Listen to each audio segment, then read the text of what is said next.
د غږ قدرمنې ستړي مه شئ امید لره چې غونډه روغ جوړ او خوشحال ورته لکه څرنګه چې تاسو ته پاته دو چې د څو ورځې نه په غونډه کې معامله راونه وه چې په هغه کې مالي نقصان هم وشه جاني نقصان هم وشه لکه دغه ډېر وړوکی زوی دی دومره خلک نه وه خو د مو ډي سي صرف دغه تنوست وه چې د بره اطلاع وشي چې مړه پکې وشول ګوډ لونده وشول او زه امبولانس ډایرکټ ورولېږه مو ډي پي یو باره په پتنۍ کې دا تنوست وه چې زه خالي په روزنامچه کې دا ولیکه چې نن د سرکي خیل دره مړه شول جخیل د نور یا دری خیل دره مړه شول د مو ام ان ام پی چې کوم یا هغه دغه تنوست وي چې زخمیون وشي کی کورته هسپتالي نه تاروري میږه هسپتالي نه تاویر شي بیا ولته تیش تالوس ویر کی په هسپتالي نه کې فوټوګون ور سره وکوږي برته په سوشل میډیا فوټوګون ولګوي او پوس په فوټوګون باندې ولګوي وبلی کی چې ام ان ای یا ام پی ای نے غونډک لڑائی میں زخمیوں کی عیادت کی اور غیر رنج و افسوس کا اظہار کیا بہرحال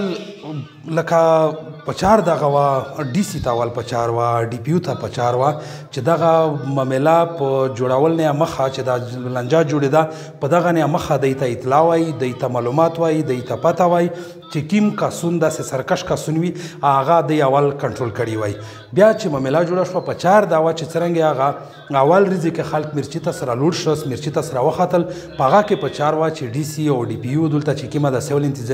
انتظامیه وه د دغې کوشش کړی وای ورنوتلی وای نو دغه نقصان نه و پکې شوی ام ان ام پی ته دا پچار وه چې د دوی په صوبه کې خپل حکومت وه دوی زور په وزیر اعلی باندې لګولی وای دوی که په وزیر اعلی باندې زور نه شوی لګولی نو دوی منډه کړي وای چې زه آر پی او ته او کمیشنر ته په هغه باندې زور لګولی وای چې د کدول ته د میږ چې کوم پولیس ته که په هغه کې د اهلیت نه وه نو د نورې ضلعې پولیس وروړی وای چې دغه مارګ او دغه ګوډړندې نه وای شوي نن چونکې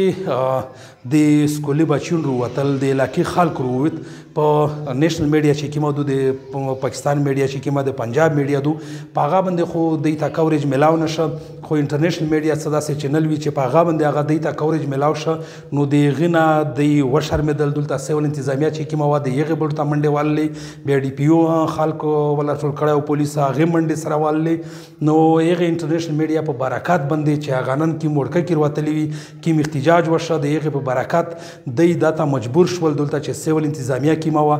هغه وراغلل اطلاع دا دي چې دوی ته ورنوتلي دي په دوی باندې مرچې خالي کوي چې کړي دي دوه سره کومینه چې کوم دي هغه یې مذاکرات تیار کړي دي لکه په چار خو دغه وه چې دلته خپل مطلب دغه انتظامیه ام ان ام پی ای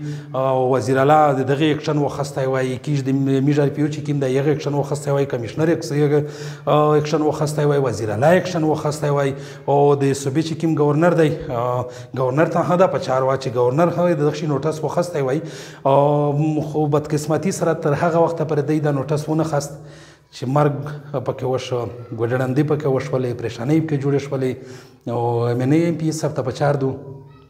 چې دغه خلک توسته وټ تیر کړی دی د څو ورځې شي چې په علاقه کې د میږ خویندې ماندې جوړي او وړه بچیون چې کوم دي هغه جوړي